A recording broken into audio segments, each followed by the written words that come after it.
we start with a new topic, that is periodic properties. And in the previous lecture, we discussed about the various topic of atomic structure, which includes the Schrodinger wave equation of an electron, hydrogen atom, crystal field theory, and band theory, and so many other topics. I think we also discuss in that topic. But today we start with periodic properties.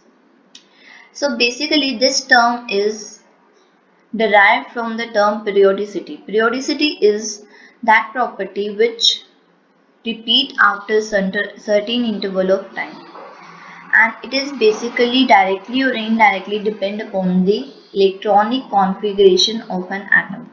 Electronic configuration of an atom, which show gradual change when we move from top to bottom in a group or left to right in a period. These properties are termed as periodic properties. The first topic we discussed here is effective nuclear charge. Effective nuclear charge is that charge which is filled by the valence shell electron. Valence shell electron कौन से होते हैं? वैलेंस shell इलेक्ट्रॉन generally वो electrons होते हैं जो जनरली प्रेजेंट होते हैं in the outermost shell. Outermost shell की वजह से जो इलेक्ट्रॉन चार्ज फील करते हैं, that is effective nuclear charge. अब इसमें हमारे पास एक और टर्म आती है, दैट इज शील्डिंग कांस्टेंट. अब शील्डिंग कांस्टेंट क्या होता है? Shielding constant is that term which is filled by those electron which is filled by the valence shell electron from the inner shell electron present in that orbital. यानी कि एक तो valence shell electrons होते हैं जो outer most shell में present होते हैं, उसके अलावा जो इनर मोस्ट ऑर्बिटल्स में जो इलेक्ट्रॉन प्रेजेंट होते हैं उनकी वजह से जो रिपल्सिव फोर्स होता है उसको क्या बोला जाता है? Shielding constant.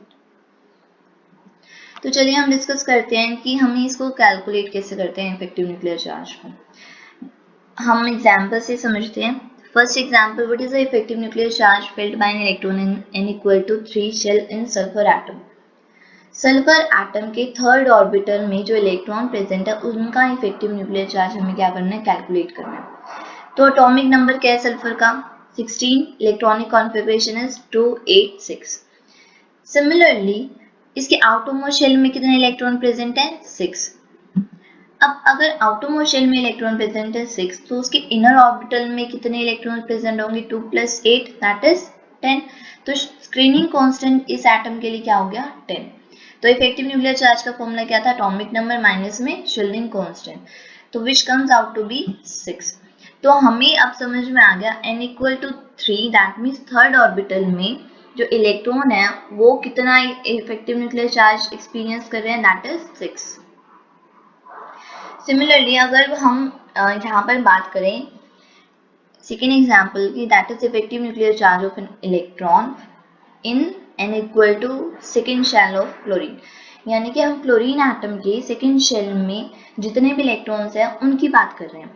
अब क्लोरीन के सेकेंड शेल में कितने इलेक्ट्रॉन प्रेजेंट है? That is 8. अगर क्लोरीन के सेकेंड शेल में इलेक्ट्रॉन प्रेजेंट है 8, हम उसके इनर मोस्ट शेल की बात करते हैं किसमें? स्क्रीनिंग कांस्टेंट में. तो उसके इनर मोस्ट शेल में कितने इलेक्ट्रॉन प्रेजेंट है? 2. तो इसके लिए स्क्रीनिंग कांस्टेंट क्या हुआ? 2. अब सिमिलरली जेड इफेक्टिव का फॉर्मूला क्या होता है? एटॉमिक नंबर माइनस में स्क्रीनिंग कांस्टेंट. क्लोरीन का जो एटॉमिक नंबर है दैट इज 17. 17 - 2 that is 15. यानी कि अगर हम इफेक्टिव न्यूक्लियर चार्ज की बात करें of an electron in the second orbital में उसका इफेक्टिव न्यूक्लियर चार्ज कितना आएगा? 15. क्लियर है यहाँ तक सबको? Next we discuss about the atomic radius of an atom. Atomic radius की बात करते हैं हम. Atomic radius is defined as the distance from the centre of the nucleus to the outermost shell containing electron. यानी कि किसी भी orbital में जो वैलेंस ऑर्बिटल यानी कि आउटरमोस्ट शेल में जितने भी इलेक्ट्रॉन प्रेजेंट है दैट इज वैलेंस इलेक्ट्रॉन्स, उनका सेंटर से जो डिस्टेंस होता है उसको क्या बोलते हैं? Atomic radius. It is of 3 types. First one is covalent radius and the second one is van der Waals and the third one is metallic or ionic radii. अब covalent radii क्या होता है? Covalent radii is defined as 1/2 of the distance between the nucleus of the two covalently bonded atom of the same element in a molecule. यानी कि एक ही molecule में जिसके अंदर कौन सा बॉन्ड प्रेजेंट है? कोवेलेंट बॉन्ड प्रेजेंट है, उनके न्यूक्लियस का सेंटर से जो डिस्टेंस है उसका half, it defines the covalent radii. For example, here we consider the two atoms, that is first one is hydrogen and the second one is again hydrogen. अब ये दोनों हाइड्रोजन के क्या है, एटम्स हैं. जैसे ही दोनों हाइड्रोजन के जो एटम प्रेजेंट है, इनकी सेंटर में क्या प्रेजेंट है, यहाँ पे न्यूक्लियस. फर्स्ट हाइड्रोजन के सेंटर के न्यूक्लियस से सेकेंड हाइड्रोजन के सेंटर तक के न्यूक्लियस का डिस्टेंस, उसको हमने डिफाइन किया है कोवेलेंट बॉन्ड लेंथ. अब इसका जो हाफ होता है that defines the covalent radius. Clear है इतना. सिमिलरली अगर हम बात करें van der Waals radii की, van der Waals radii is defined as the one half of the distance between the nucleus of the two non-bonded isolated atoms or two adjacent atoms belong to two neighboring molecule of an element in a solid state. अब पीछे हमने बात की थी covalent radii में. Covalent radii जो है वो जनरली हम कंसिडर करते हैं विद इन अ मॉलिक्यूल, यानी कि किसी भी मॉलिक्यूल के अंदर की बात होती है. अब यहाँ पर van der Waals रेडियाई की अगर हम बात करते हैं तो van der Waals रेडियाई हमारे पास जनरली क्या होता है, हमारे पास दो मॉलिक्यूल्स हैं. मान लो हमारे पास दो मॉलिक्यूल्स हैं, किसके, H2 के. क्लियर है. सिमिलरली ये भी हमारे पास किसका मॉलिक्यूल है, H2 का. अब ये दो हमारे पास H2 के मॉलिक्यूल्स हैं, इनके बीच का जो डिस्टेंस है उसका जो हाफ है that defines the van der Waals radii. Clear है इतना. It is always greater than covalent radii, क्योंकि जो van der Waals force of attraction होता है वो हमेशा वीक होता है, जिसकी वजह से जो एटम्स हैं वो एक दूसरे से अपार्ट यानी कि दूर दूर घूमते रहेंगे. जैसे ही दूर दूर होंगे तो उनके बीच का जो फोर्स ऑफ अट्रैक्शन है वो ऑटोमेटिकली कम होने की वजह से जो रेडियस है वो हमेशा क्या हो जाएगा, ज़्यादा. That is why van der Waals radius is always greater than covalent radius. Clear है इतना. Next we discuss about the ionic radii. अब आयोनिक रेडियाई क्या होता है. The internuclear distance between the nuclei of adjacent positive and negative ions in a crystal is called ionic radii. अगर हम बात करते हैं हमारे पास ये कोई क्रिस्टल है, मान लो सोडियम क्लोराइड का क्रिस्टल है NaCl, हम यहाँ पर बात कर रहे हैं NaCl की, तो दैट मीन्स अगर हम एग्जाम्पल की बात करें तो this is chlorine atom, chlorine ion, and this is sodium ion. अगर हम इसकी बात करते हैं so this is chlorine and this is sodium ion, तो इनके बीच का यानी कि सेंटर यानी कि न्यूक्लियस से दोनों के बीच का जो डिस्टेंस है that defines the bond length, उनका जो हाफ होता है distance that is about the ionic radius of that atom. Clear है इतना. अब हम बात करते हैं इनका वेरिएशन अलोंग द पीरियड और वेरिएशन अलोंग द ग्रुप. अब स्टार्ट करते हैं हम पीरियड से. अगर हमारे पास कोई भी एटम है, अगर हम लेफ्ट टू राइट मूव करते हैं तो क्या होता है, नंबर ऑफ इलेक्ट्रॉन्स जो हैं वो ऐड होते रहते हैं. किसमें, number of electron is being added to the same shell. Electrons जो है वो एक ही शेल में ऐड हो रहे हैं, जिसकी वजह से उनके बीच का इफेक्टिव न्यूक्लियर चार्ज क्या हो रहा है, इंक्रीज. इफेक्टिव न्यूक्लियर चार्ज का मतलब क्या है कि न्यूक्लियस जो है वो है इलेक्ट्रॉन को अपनी तरफ बहुत आसानी से अट्रैक्ट कर पा रहा है, जिसकी वजह से एटॉमिक रेडियस क्या हो जाता है, डिक्रीज. क्लियर है इतना. अगर हम बात करें ग्रुप की यानी कि टॉप टू बॉटम, जैसे ही हम टॉप टू बॉटम आते हैं तो यहाँ पर क्या होता है कि नंबर ऑफ शेल इंक्रीज होते रहते हैं. नंबर ऑफ शेल इंक्रीज होंगे जिसकी वजह से क्या होगा, न्यूक्लियस और सेंटर्स इलेक्ट्रॉन का बीच का जो डिस्टेंस है वो क्या होगा, इंक्रीज हो जाएगा. इंक्रीज होने की वजह से ऑटोमेटिकली जो फोर्स ऑफ अट्रैक्शन है वो कम हो जाएगा. फोर्स ऑफ अट्रैक्शन कम होगा तो डिस्टेंस ऑटोमेटिकली क्या हो जाएगा, इंक्रीज हो जाएगा. दैट मीन्स अगर हम लेफ्ट टू राइट जाते हैं तो एटॉमिक रेडियस हमेशा क्या होता है, डिक्रीज होता है. पर अगर हम टॉप टू बॉटम आते हैं तो atomic radius always increases. Clear है इतना. नेक्स्ट हमारे पास सेम इसी टाइप के कुछ क्वेश्चंस हैं. That is first question is radius of cation is always smaller than the parent atom. अगर हम केटायन की बात करते हैं तो उसकी जो पेरेंट एटम होता है उसके कंपैरिजन में जो उनका साइज है वो हमेशा क्या होता है, स्मॉलर होता है. क्यों होता है कि अगर हमारे पास कोई भी एटम है वो इलेक्ट्रॉन लूज कर रहा है तभी वो केटायन बन रहा है. अब वो केटायन बन रहा है तो उस केस में क्या हो रहा है कि number of protons remain same but the number of electrons decreases. Number of electron जैसे ही डिक्रीज हुआ तो अब इन जो न्यूक्लियस है तो अब जो न्यूक्लियस है वो कम नंबर ऑफ इलेक्ट्रॉन्स को अपनी तरफ अट्रैक्ट कर रहा है, जिसकी वजह से फोर्स ऑफ अट्रैक्शन क्या होगा, इंक्रीज होगा और साइज क्या होगा, decrease. On the other hand अगर हम एनायन की बात कर रहे हैं तो एनायन में क्या होता है, effective nuclear charge, effective nuclear charge क्या होता है, डिक्रीज। क्योंकि इस केस में क्या होता है कि हमारे पास किसी भी शेल में, कोई भी अगर हमारे पास शेल है तो नंबर ऑफ इलेक्ट्रॉन एनायन में क्या होते हैं, इंक्रीज हो जाते हैं, जिसकी वजह से इफेक्टिव न्यूक्लियर चार्ज क्या होगा, डिक्रीज होगा। इफेक्टिव न्यूक्लियर चार्ज डिक्रीज होगा तो ऑटोमेटिकली जो एनायन है उसका साइज हमेशा पेरेंट एटम के कंपैरिजन में क्या हो जाता है, ज्यादा हो जाता है। Now we move on to the next topic that is ionization energy. Ionization energy क्या होती है, it is defined as the amount of energy required to remove the most loosely bound electron from the isolated gaseous atom।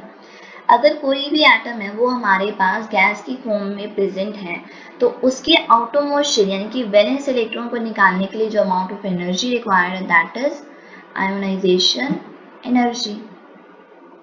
अब कौन कौन से factor हैं जिन पे depend करता है हमारा आयोनाइजेशन एनर्जी। फर्स्ट वन है साइज ऑफ एटम। साइज पे कैसे डिपेंडेंट है, आयोनाइजेशन एनर्जी हमेशा क्या होती है, डिक्रीज होती है विद इंक्रीज इन साइज। क्योंकि अगर हम टॉप टू बॉटम बात करते हैं तो साइज ऑफ एटम हमेशा क्या होता है, इंक्रीज होता है। साइज ऑफ एटम इंक्रीज होता है जिसकी वजह से force of attraction always decreases. अगर फोर्स ऑफ अट्रैक्शन हमेशा डिक्रीज होगा जिसकी वजह से इलेक्ट्रॉन जो है वो उसको निकालने में आसानी होगी, तो हमें कम अमाउंट ऑफ एनर्जी उसको देनी पड़ेगी। That is why with increase in size ionization energy always decreases। Second point हमारे पास है चार्ज ऑन न्यूक्लियस। चार्ज का मतलब क्या है, चार्ज का मतलब ये है कि कितने नंबर ऑफ इलेक्ट्रॉन्स को वो आसानी से लूज कर पा रहे हैं, यानी कि जितना ज़्यादा चार्ज होगा उतने ज़्यादा इलेक्ट्रॉन वो ऑटोमेटिकली क्या हो चुका होगा, लूज कर चुका होगा। दैट मीन्स अब न्यूक्लियस जो है वो इलेक्ट्रॉन्स को अपनी तरफ अट्रैक्ट कर रहा है, कम नंबर ऑफ इलेक्ट्रॉन्स को अपनी तरफ अट्रैक्ट कर रहा है अगर चार्ज ज़्यादा है तो। That means with increase in charge ionization energy always increases, यानी जितना ज़्यादा चार्ज होगा किसी भी एटम पे आयोनाइजेशन एनर्जी उसकी उतनी ही ज़्यादा होगी। Third point is electronic configuration. Electronic configuration is very simple. That means कि अब इसका मतलब क्या है कि कोई भी अगर एटम है वो हाफ फिल्ड है या फुली फिल्ड है, that means they are very stable in nature. अगर वो स्टेबल है तो उनके अंदर कोई आउटरमोस्ट शेल में जितने भी इलेक्ट्रॉन प्रेजेंट है तो उसको निकालने के लिए हमें ज़्यादा अमाउंट ऑफ एनर्जी देनी पड़ेगी। अगर ज़्यादा अमाउंट ऑफ एनर्जी देनी पड़ेगी दैट मीन्स उसकी आयोनाइजेशन एंथैल्पी ऑटोमेटिकली इंक्रीजेस। तो आयोनाइजेशन एंथैल्पी क्या होती है, उसकी इंक्रीज होती है। समझ में आ गई। Similarly, that fourth point is penetration effect of an electron। penetration effect का मतलब क्या है, अगर कोई भी इलेक्ट्रॉन है अगर वो न्यूक्लियस के आसपास है तो वो सबसे ज़्यादा अट्रैक्ट होगा as compare to the electron that present in the outermost shell. Similarly जो s ऑर्बिटल होते हैं उसके इलेक्ट्रॉन्स जो हैं वो सबसे क्लोज होते हैं towards the nucleus, which is followed by p orbital. p orbital is followed by d orbital and then f orbital. That is why ionization enthalpy जो है वो इंक्रीज होती है with increase in the penetration power of an element. Clear है इतना। अब हम discuss करते हैं कि उसका वेरिएशन क्या है अलोंग द पीरियड और अलोंग द ग्रुप। अगर हम बात करें from left to right that means along the period. अगर हम अलोंग द पीरियड की बात करें तो न्यूक्लियर चार्ज हमेशा क्या होता है, इंक्रीज होता है, क्योंकि एटम का जो साइज है वो डिक्रीज होता है। एटम का साइज डिक्रीज होगा और इफेक्टिव न्यूक्लियर चार्ज इंक्रीज होगा। दैट मीन्स अब इलेक्ट्रॉन्स जो है वो न्यूक्लियस की तरफ ज़्यादा अट्रैक्टेड है, उसके लिए हमें ज़्यादा अमाउंट ऑफ एनर्जी देनी पड़ेगी ताकि इलेक्ट्रॉन जो है वो इजीली हम रिमूव आउट कर सकें। That is why ionization enthalpy जो है वो लेफ्ट टू राइट हमेशा क्या होती है, इंक्रीज। क्लियर है इतना। अगर हम टॉप टू बॉटम की बात करते हैं, टॉप टू बॉटम में क्या होता है, nuclear charge always decreases. Nuclear charge decrease होता है क्योंकि एटॉमिक साइज इंक्रीज होता है। एटॉमिक साइज इंक्रीज होता है दैट मीन्स अब जो इलेक्ट्रॉन है वो लूजली बाउंड है। समझ में आ रही है, लूजली बाउंड है यानी कि उनके इलेक्ट्रॉन और न्यूक्लियस के बीच में फोर्स ऑफ अट्रैक्शन बहुत ज़्यादा कम है, तो अब उसको निकालने के लिए हमें कम अमाउंट ऑफ एनर्जी देनी पड़ेगी।